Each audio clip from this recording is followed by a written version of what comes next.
dis souvent une féministe convaincue et prosélyte. Et donc, je suis intervenue dans des tables rondes, dans des lycées, dans des facs, dans des débats pour parler des questions d'égalité entre femmes et hommes. Et très souvent, particulièrement à Sciences Po, dans les facs, etc., des jeunes filles ou des jeunes femmes venaient à la fin me dire mais qu'il faudrait lire, quels sont les discours, quels sont les gens qui vous ont marqué, de qui on pourrait s'inspirer, parce que nous aussi on aimerait voilà, avoir une vision un peu féministe de la société. Et ce livre, Libre comme elle, est né de ça. Libre comme elle a très bien marché.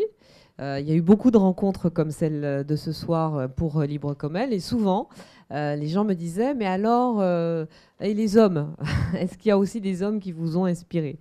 Et c'est revenu tellement souvent, en fait, cette demande, que je me suis dit, pourquoi pas? Et donc, je me suis attelée à Libre et Insoumis en un temps assez court. Donc, ça a été énormément de travail en peu de temps. Et voilà, l'un de leurs points communs, c'est que pour moi, y compris Mohamed Ali, y compris Philippe Petit, y compris Charles, y compris évidemment Martin Luther King ou d'autres dont je fais le portrait, l'un de leurs points communs, c'est que je considère que ce sont tous des poètes, parce que ce sont tous des gens qui ont consacré leur vie à rechercher la beauté. Et quand ils ne la trouvaient pas, à continuer cette quête de beauté, cette quête d'absolu, cette quête d'un monde meilleur. Et ça, c'est tout à fait une démarche de poète.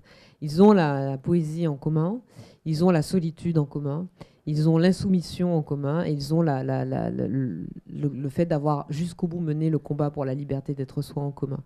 Parce que Howard Cosell, qui est un journaliste sportif, qui a longtemps suivi et magnifié la carrière de Mohamed Ali, et sa propre carrière de journaliste sportif a été aussi mise en valeur par ces fameuses interviews de Mohamed Ali, et qui termina en larmes en disant mais vous, 50 ans, je n'aurais jamais cru ça possible, parce qu'il pensait qu'il allait soit se faire tuer en raison de ses activités politiques, soit mourir sur le ring d'un mauvais coup. Donc il lui dit, vous, atteindre 50 ans, je n'aurais jamais cru ça possible. Mais ce qui m'émeut le plus, c'est que vous êtes devenu celui que vous vouliez être. Vous êtes devenu un homme libre. Ce que vous avez toujours voulu être et ce pourquoi vous vous êtes toujours battu. Et c'est exactement ça. Tous les autres, les 17 autres dans ce livre, ont mené toute leur vie le combat pour la liberté d'être eux-mêmes, le combat pour la liberté d'être différents, et ce combat mis au service de tous pour créer un monde différent. Alors, ils n'ont pas forcément réussi, mais en tout cas, ils nous font ce legs. Le combat pour les droits civiques aux États-Unis et la fin de la ségrégation raciale, c'est un combat pour l'homme, c'est un combat pour l'être humain. D'abord, c'est pas un combat entre guillemets seulement pour les Noirs. Déjà à l'époque, c'était un combat pour les Noirs et pour les Blancs, pour une société différente aux États-Unis. Et c'est un combat pour l'humain. Mais même en extrapolant, si vous voulez, ce combat, au-delà des questions raciales au sens américain du mot race, il y a évidemment des combats à mener pour l'égalité. Et c'est ce que dit Angela Davis, dont je parle dans Libre comme elle, grande militante africaine-américaine des droits civiques, et qui est encore en vie. Angela Davis, elle lit toutes les luttes. C'est-à-dire c'est une grande combattante féministe, mais pour elle, le combat féministe, c'est un combat contre toutes les inégalités. Et il faut mener tous les combats contre toutes les inégalités à la fois. Donc ces combats-là, ce legs que nous font James Baldwin, Basquiat, Martin Luther King, et évidemment bien d'autres, Malcolm X, enfin tous ceux qui se sont battus à ce moment-là, Nina Simone, qui est dans Libre comme elle, c'est à la fois... s'en nourrir encore aujourd'hui, c'est à la fois se rappeler que ce n'est pas si vieux que cela, et surtout se rappeler qu'il reste d'autres combats à mener contre les inégalités. Parmi les 18 hommes, il y a plusieurs écrivains. Il y a notamment Salman Rushdie, l'écrivain contre qui une fatwa a été lancée par l'Iran en 1989, une fatwa qui court toujours. Qui court toujours, tout à fait. Elle avait été levée, elle a été remise en place, cette fatwa. Donc il est toujours sous le coup d'une fatwa. Oui. Et ce qui se passe actuellement, c'est exactement ce contre quoi il nous met en garde à travers ses écrits. Est-ce que c'est un auteur qu'il est, selon vous, particulièrement important de lire aujourd'hui? Ah oui, mais c'est ce qu'il faut faire. Il y a des tonnes de livres très bien sur la menace terroriste, sur les questions de prétendu choc des civilisations. C'est plutôt un choc contre la civilisation d'ailleurs que choc des civilisations. Il y a toute une littérature très documentée, très intéressante sur ces questions-là. Mais tout cela, vous le mettez dans un seul livre de Salman Rushdie, c'est bon. Il faut lire les Enfants de minuit, par exemple, ou bien sûr les Versets sataniques, ou Joseph Anton, quand même, l'histoire de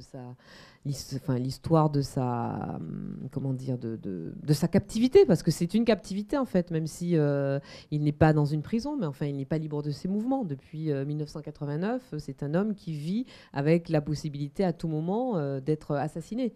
Une fois que vous avez lu ça, vous comprenez beaucoup de ce qui se passe aujourd'hui. Ces hommes donc, qui se confrontent à eux-mêmes, ils se confrontent aussi à la société. Il y a une phrase de James Baldwin que vous citez, qui vous terminez d'ailleurs son portrait par cette phrase. « Les sociétés ignorent toujours que la guerre menée par un artiste contre elles est une guerre d'hommes amoureux et qu'il fait de son mieux ce que font les hommes amoureux, à savoir révéler l'être aimé à lui-même et grâce à cette révélation, rendre réelle la possibilité de liberté. » Ouais, qu'ajouter après ça, mais c'est tout à fait ça. Et Baldwin, c'est pareil, c'est toute son œuvre. Lui, il a interrogé la société américaine, il a interrogé la société raciste américaine, la société ségrégée américaine. Il a mis en exergue l'amertume de l'Africain américain. Une mise en exergue qui est aussi une mise en interrogation. Lui, il a fui les États-Unis. Il n'était pas poursuivi par la police, mais il a fui les États-Unis pour s'installer à Paris parce qu'il voulait fuir cette colère. Mais lui dit aussi, si nous n'arrivons pas à transformer toute cette énergie en quelque chose de positif, et si nous continuons les uns les autres à nous barricader d'un côté de la barrière, eh bien forcément ce pays court à sa perte. Et effectivement, moi je trouve très, très belle cette phrase dans laquelle il dit, moi tout ce que j'ai essayé de faire, je ne suis pas partie de mon pays parce que je ne l'aimais pas, je suis partie parce que je ne supportais plus d'y vivre, mais parce que je l'aimais. Et tout ce que j'ai essayé de faire dans mon œuvre d'écrivain, c'est de mettre mon propre pays face à ses contradictions, face à ses errements, parce que je l'aime et parce que je voulais qu'il soit meilleur et parce que j'espérais une société meilleure pour mon propre pays, pour les Blancs et pour les Noirs, et pas seulement pour les Noirs contre les Blancs. C'est aussi en résonance avec le portrait de Philippe Petit, parce que souvent on s'étonne. Alors Philippe Petit, c'est ce funambule français qui est très connu à l'étranger, beaucoup moins en France, même si forcément vous l'avez vu, bon, il y a ça a traversé en fait, le fait qu'il ait rallié les tours jumelles en 74, mais aussi d'autres traversées qui sont très connues. Et puis bon, au moment du bicentenaire de la Révolution en 1989, il avait sur son fil, il avait rallié la Tour Eiffel au départ du Trocadéro. Mais Philippe Petit, c'est ça, c'est-à-dire que c'est nous rappeler, je parlais de poésie tout à l'heure et de quête de la beauté, c'est nous rappeler, dans une époque qui est quand même hyper mercantile et hyper utilitariste, c'est-à-dire que tout doit avoir un but, tout doit avoir une utilité et, si possible, une utilité lucrative. Lui, il ne fait pas ce qu'il fait ni pour passer à la télé, ni pour être pris en selfie, ni pour gagner de l'argent.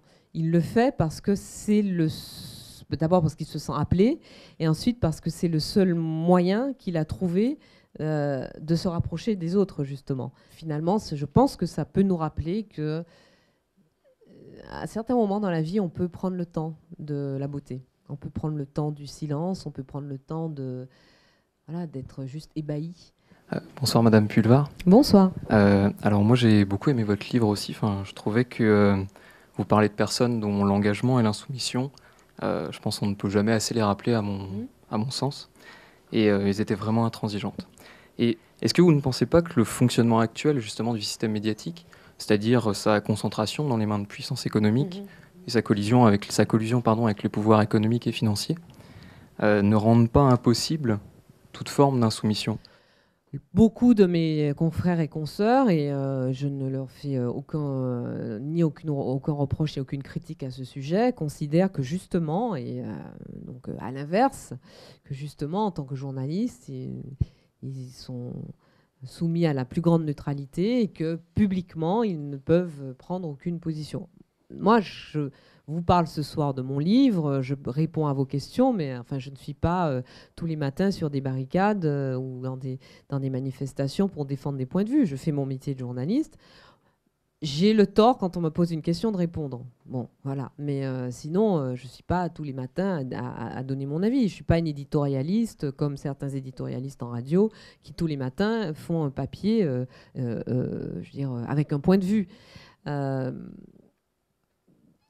Est-ce qu'on peut être libre et insoumis aujourd'hui dans un média? Je pense que peut-être pas l'insoumission, mais en tout cas la liberté et la liberté comment dire, de penser, c'est quand même le minimum pour un journaliste.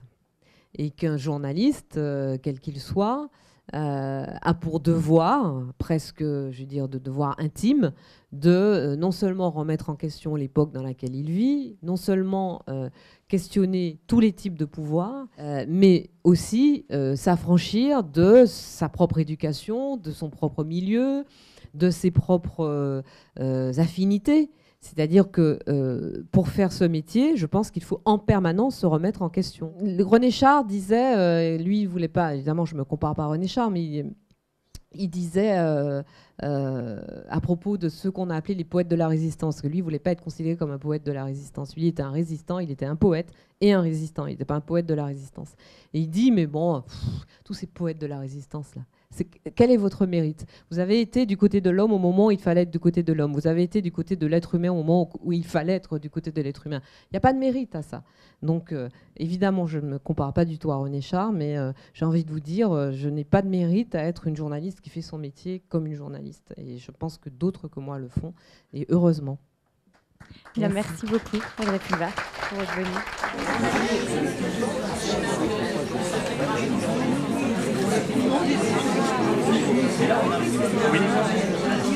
Oui.